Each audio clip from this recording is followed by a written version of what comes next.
அஸ்ஸலாமு அலைக்கும் வரஹ்மத்துல்லாஹி வபரகாத்துஹு. நம்ம இன்னைக்கு பக்கம் 3 இருக்கக்கூடிய பாடத்தை தான் படிக்க போகிறோம். ஃபஸ்ட்டு இந்த எழுத்துக்களெல்லாம் பாருங்கள். இந்த எழுத்துக்கள் வேறு எந்த எழுத்தோடையாவது இணைந்து வந்திருக்குதா? அதாவது 2 2 3 4 4 அந்த மாதிரி இணைந்து வந்திருக்கான்னு கேட்டோம்னா கிடையாது. இந்த எழுத்துக்கள் எல்லாமே அதோடைய அசல் வடிவத்தில் தனித்தனியாக வந்திருக்குது. ஸோ தனித்தனியாக வந்திருக்குல்ல, ஸோ அந்த தனியாக வராத அரபில் எப்படி சொல்லுவாங்கன்னா முஃப்ரத அப்படின்னு சொல்லுவாங்க. முஃப்ரத. இங்கே நிறைய எழுத்துக்கள் இருக்குது, அதனால் அந்த எழுத்துக்களுக்கு அரபிக்கில் ஹுரூஃப் அப்படின்னு சொல்லுவாங்க. ஹர்ஃப்னா எழுத்து, ஹுரூஃப்னா எழுத்துக்கள். தனித்து வரக்கூடிய இந்த எழுத்துக்களுக்கு அரபியில் என்ன பேருனா ஹுரூஃபுல் முஃப்ரத, அப்படி இல்லைன்னா ஹுரூஃபுல் ஹிஜா இல் முஃப்ரத. இந்த பாடத்தில் நம்ம என்ன கண்டிஷன் ஃபாலோ பண்ணணும்? இங்கே நம்ம பார்த்துட்டு இருக்கக்கூடிய இந்த எழுத்துக்கள் எல்லாமே அரபு எழுத்துக்களுடைய வடிவங்கள் தான். இந்த எழுத்துக்களுக்கு ஸ்பெல்லிங் இருக்குது. அந்த ஸ்பெல்லிங்கை பேஸ் பண்ணி தான் நம்ம இந்த எழுத்துக்களெல்லாம் உச்சரிக்கணும். ஸோ இப்போ அலிஃப் எடுத்துக்கிட்டோம் அப்படின்னா அலிஃபோட ஸ்பெல்லிங் என்னது? ஹம்சா ஃபத்ஹா அ, லாம் கஸ்ரா ஃப, சுகூன் லிஃப், அலிஃப். இதுதான் அலிஃபோட ஸ்பெல்லிங். ஸோ அலிஃபோட ஸ்பெல்லிங்கில் ஃபஸ்ட்டு இருக்கக்கூடியது என்னது? ஃபத்ஹா பெற்ற ஹம்சா இருக்குது. ஹம்சாவோட சவுண்ட் ஹர்கத் பெற்று வரும்போது அதோட சவுண்ட் எப்படி இருக்கும்? அ இ உ இந்த மாதிரி தான் இருக்கும். அதனால் நம்ம உச்சரிக்கும் போது நார்மலாக ஆ சொல்லாமல் அ அ இந்த மாதிரி ஹம்சாவோட சவுண்டை கொடுத்து உச்சரிங்க. அதுக்கப்புறம் லாம் கஸ்ரா ஃப சுகூன் லிஃப், லிஃப். லீன்னு நெடியில் ஓதக்கூடாது, குறிலாக தான் ஓதணும். லீ மட்டும்தான். லிஃப் அப்படின்னு ஓதுங்க. அண்ட் ஃப சுக்கூன் பெற்றிருக்குல்ல, லாம் கஸ்ரா ஃப சுக்கூன். ஃபேக்கு சுக்கூன் கொடுத்து நம்ம நிப்பாட்டும் போது காற்றை வெளிப்படுத்தணும். அதன் பிறகு ஃபேக்கு கொஞ்சம் டைம் கொடுத்து உச்சரிக்கணும், ஃபாஸ்ட்டாக முடிக்கக்கூடாது. அதோடைய சிஃபத் பார்த்திங்கன்னா ரஹாவா, அதனால் டைம் கொடுத்து உச்சரிங்க. அலிஃப் இந்த மாதிரி உச்சரிங்க இன்ஷா அல்லாஹ். அடுத்து நெக்ஸ்ட்டு இந்த லெட்டரோடைய ஸ்பெல்லிங் என்னென்னு பார்த்தாச்சு. இப்போ எப்படி உச்சரிக்கணும்? அலிஃப், அலிஃப். அடுத்த லெட்டர் என்னது? ப ஃபத்ஹா அலிஃப் சுகூன் ப.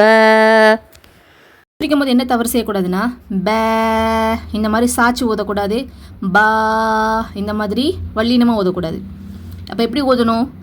ப ப இந்த மாதிரி உச்சரிங்க. ஸோ பாவோட ஸ்பெல்லிங் என்னென்னு பார்த்தாச்சு. இதில் என்ன கண்டிஷன்னா ப ஃபத்ஹா அலிஃப் சுக்கூன். அப்போ சுக்கூன் பெற்ற அலிஃப்க்கு முன்னாடி ஃபத்ஹா இருக்குது, அதாவது ஜபர் இருக்குது. அப்போ இங்கே என்ன சட்டம் அப்ளை ஆகுது?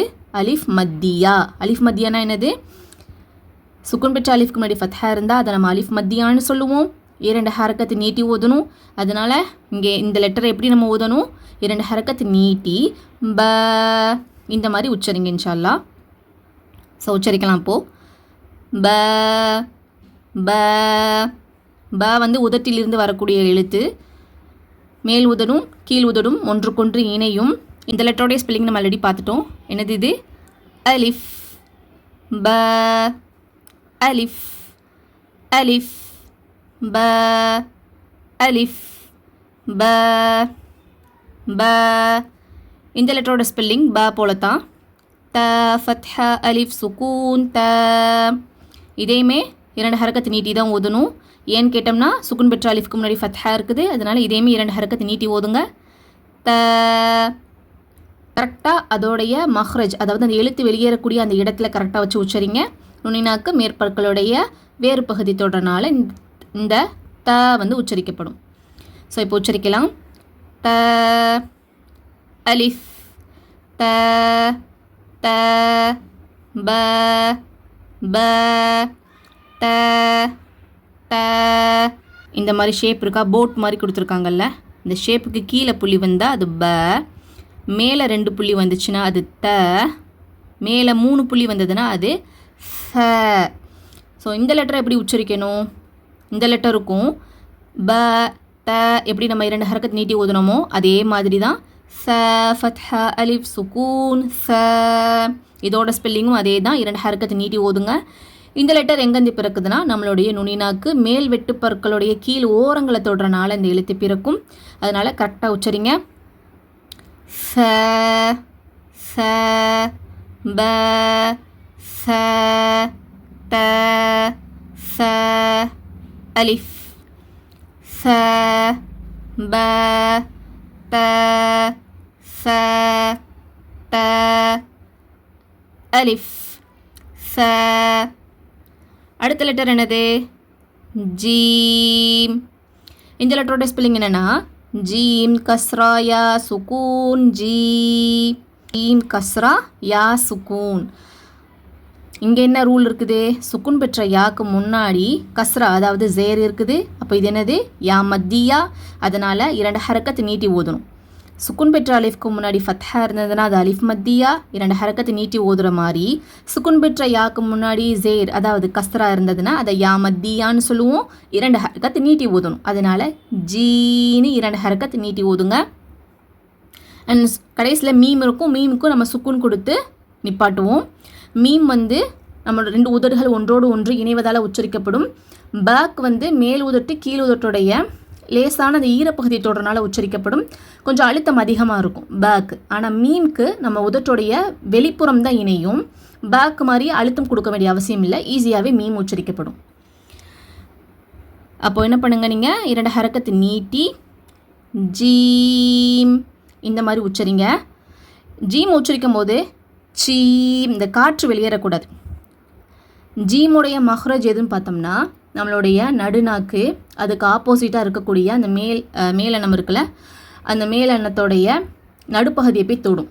நடுநாக்கு அதுக்கு நேராக இருக்கக்கூடிய நடுப்பகுதி மேலெண்ணத்தோடைய நடுப்பகுதியை தொடுறனால ஜீம் வந்து உச்சரிக்கப்படும்.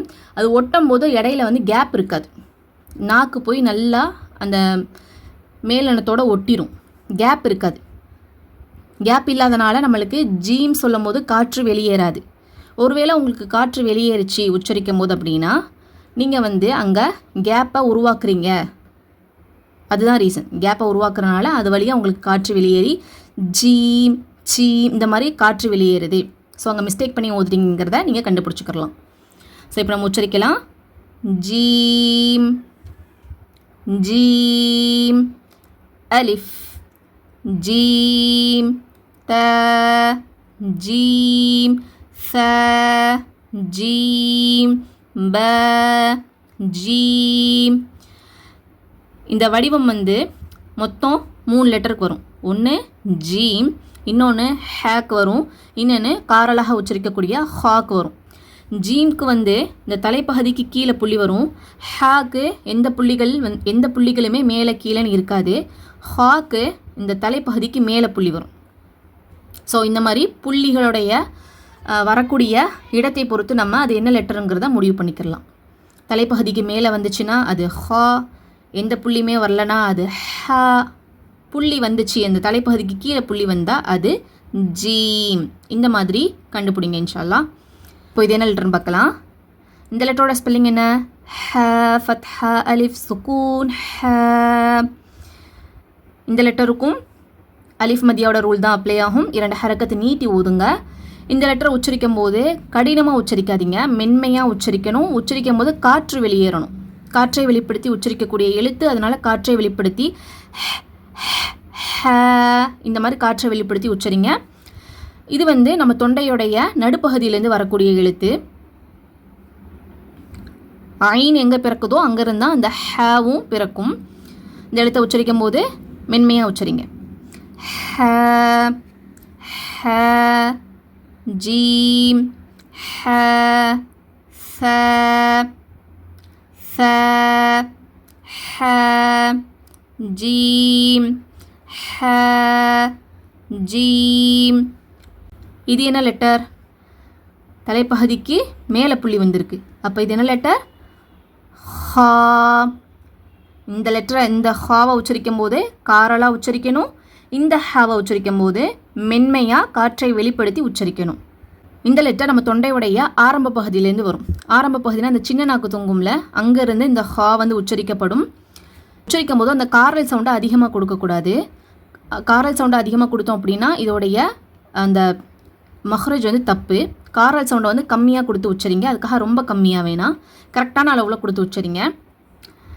இதோட ஸ்பெல்லிங் பார்த்தோம்னா ஹா ஃபத்ஹா அலிஃப் சுக்கூன் ஹா.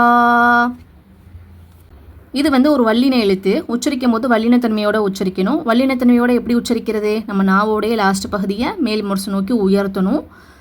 உயர்த்தி சவுண்டை வந்து வெளியே அனுப்பாமல் நம்ம மேல் முரசுக்குள்ளேயே அனுப்பணும் சவுண்டை. உச்சரிக்கும் போது ஹா கிடையாது. ஹா இல்லை, ஹா இல்லை. ஹ, ஹா, ஜீம், ஹா, ஹா, ஹ, ஹா, ஹ, த, அலிஃப், ஃப, ஹ. இந்த லெட்டர் என்னது? டல். தாவோட மஹ்ரஜ் நம்ம என்னென்னு பார்த்தோம்? நுனிநாக்கு மேற்பற்களுடைய வேறு பகுதி தொடர்னால உச்சரிக்கப்படும் பார்த்தோம். அதே இடத்துல இருந்தால் இந்த தாலும் உச்சரிக்கப்படும். தாவும் தாலும் ஒரே இடத்துலேருந்து உச்சரிக்கப்படும். ரெண்டுமே மெல்லினத்தன்மை கொண்ட எழுத்து. இது வந்து த, இது வந்து த. இந்த லெட்டருடைய ஸ்பெல்லிங் பார்த்தோம்னா தால் ஃபத்ஹ அலிஃப் சுக்கூன் த. 2 ஹரக்கத்து நீட்டி ஓதணும். ஏன்? அலிஃப் மத்தியாக இருக்கிறனால தான் நம்ம 2 ஹரக்கத்து நீட்டி ஓதுறோம். அப்புறம் லேம்க்கு நம்ம சுக்குன் கொடுத்து நிப்பாட்டுவோம். தால் தால் இந்த மாதிரி நிப்பாட்டுங்க. தால் ஹ தால். இது என்ன லெட்டர்? கோட்டுக்கு இந்த தலைப்பகுதிக்கு கீழே புள்ளி வந்திருக்குது. அப்போ இது என்னது? ஜீம். தால். தால் மாதிரியவே இந்த லெட்டர் இருக்கும். ஆனால் என்ன வித்தியாசம்? இந்த லெட்டருக்கு மேலே ஒரு புள்ளி வரும். புள்ளி வரனால இந்த எழுத்துலேருந்து வேறுபட்டு இருக்கும். இதோடைய பிறப்பிடமும் வேறு.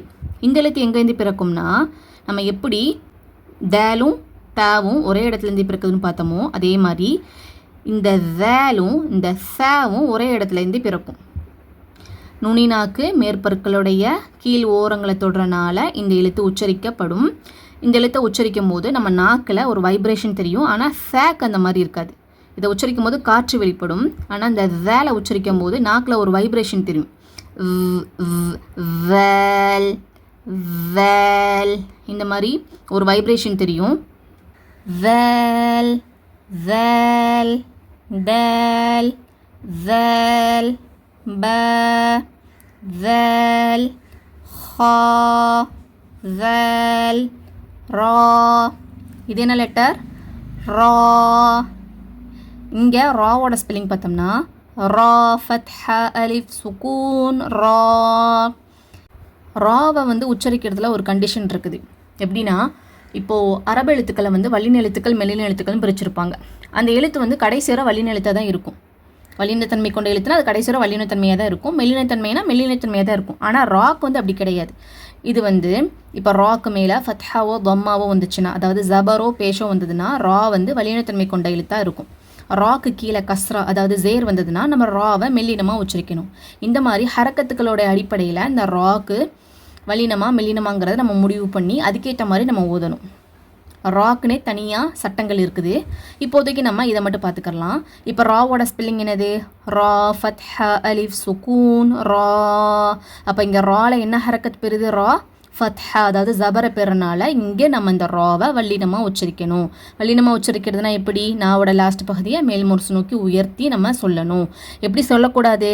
ர ரா இந்த மாதிரி உச்சரிக்கக்கூடாது. அப்போ எப்படி உச்சரிக்கணும்? ரா இந்த மாதிரி வல்லினமாக உச்சரிக்கணும். வல்லினமாக உச்சரிக்கும் போது உதடுகளை முன்னோக்கி குவிக்கக்கூடாது. அதையும் நம்ம கேர்ஃபுல்லாக இருக்கணும். ஸோ இப்போ இதை எப்படி உச்சரிக்கணும்? வல்லினமாக உச்சரிங்க. ஏன்னா ரால ஃபத்ஹா இருக்குது, அதனால் நம்ம இந்த லெட்டரை வல்லினமாக உச்சரிக்கிறோம். அடுத்து டல் ரா ரா வேல் ரா டல் ரா ஹா. இது வல்லினத்தன்மை கொண்ட எழுத்து, அதனால் வல்லினமாக உச்சரிங்க. வேல் ரா. அல்ஹம்துலில்லாஹ். இப்போது கடைசி லைனில் நம்ம இதுவரை இந்த பக்கத்தில் என்னென்ன எழுத்துக்கள்லாம் பார்த்தோமோ அந்த எழுத்துக்களை மொத்தமாக இங்கே கொடுத்துருக்காங்க. இப்போ நம்ம உச்சரிக்கலாம். அலிஃப் ப த ச ஜீம் ஹ ஹா டல் வேல் ரா. அல்ஹம்துலில்லாஹ்.